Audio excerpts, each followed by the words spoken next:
How do we put into words the magic of nature? It's wild yet peaceful, untamed yet balanced, chaotic and harmonious all at once. It grounds us, yet it fills us with awe. It's slow to change and still endlessly adaptive. For centuries, people have tried to capture this paradox. From ancient traditions that revered nature as sacred, to modern science praising its benefits for our mental, physical, and spiritual health. And honestly, it makes sense. Humans evolved outdoors, not just over a few generations, but over hundreds of thousands of years. Or, from another perspective, billions, if you trace it back to our single-celled ancestors. Our bodies and brains are built for natural light, fresh air, and moving around. Think of it this way. Anatomically modern humans have been around for 300,000 years. Permanent houses? 10,000 years. That means if you squeezed the story of Homo sapiens into one calendar year, permanent houses wouldn't show up until mid-December.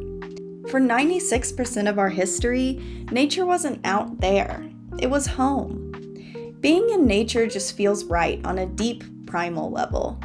Natural environments soothe us because they're familiar, more so than artificial settings like buildings and cities. Trees swaying, water flowing, birds singing.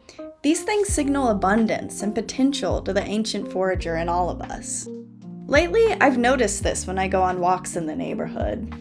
Usually my attention is drawn to the houses, the architecture, the little details, imagining the lives inside. But lately, I've started intentionally looking at the trees, plants, and grass more of the time. When I pause to look up at a towering tree, its leaves fluttering in the wind, it's like my spirit just exhales. I feel calmer, lighter, almost like my nervous system says, finally. And the research has been catching up with what we've intuitively known for millennia. Being in nature is good for us.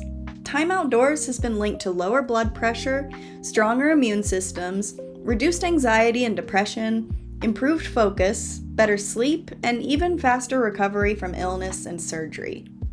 On the emotional side, nature helps regulate mood, enhancing feelings of calm and boosting creativity.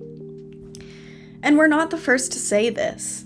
There were the Romantics from the 19th century, people like Mary Shelley, Emerson, and Thoreau, who saw nature as a refuge from a rapidly industrializing society, a source of awe and emotional truth that heals the spirit. The Taoists of ancient China, as early as the 6th century BC, felt similarly. They taught that nature embodies the Tao, the effortless flow of reality. Peace comes from aligning with the flow of nature's rhythms, instead of fighting against the current. And going way back, our foraging, hunter-gatherer ancestors were likely animists. Rivers, mountains, animals, all living beings with a spirit who garnered respect. Their survival depended on cooperation with the natural world. Across time and culture, people recognize something sacred, restorative, and transformative in connecting with nature. This contrast is especially striking today. Most of us spend the majority of our time indoors, surrounded by screens and schedules. The world is faster, louder, and more digital than at any other point in history. For most of human existence, people lived directly in and with nature. But now, it can feel like something we have to actively seek out. And listen, I personally enjoy living in a house.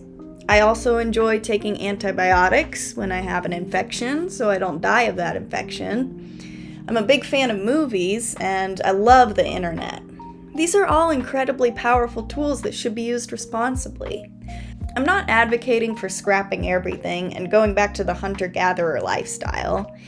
It's just interesting to think about how differently our brains and bodies have evolved to live over the vast majority of our history. In this world of phone addiction and the endless scroll, so-called brain rot and dopamine overload, skyrocketing anxiety and depression, stepping outside cuts through the noise. It reminds us that we belong to slower, steadier rhythms. In a culture obsessed with profit, productivity, and efficiency, nature is a balm for our overstimulated minds. quick sidebar. If you're enjoying this video so far, would love if you'd give it a like and a comment. This channel's new and has basically no traction in the algorithm right now, so it really helps put it in front of more people. Also, I'd love to hear your thoughts on the topic. How do you feel when you spend more time in the great outdoors?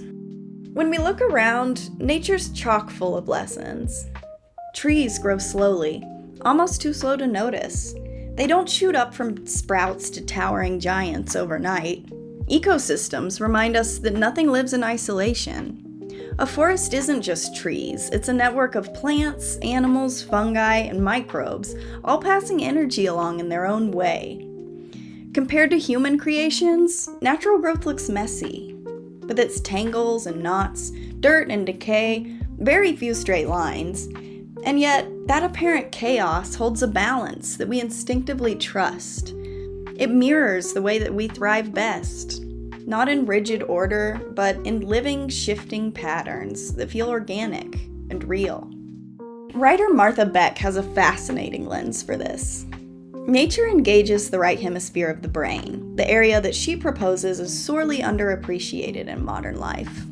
In her book, Beyond Anxiety, Beck proposes that our culture is left brain dominated.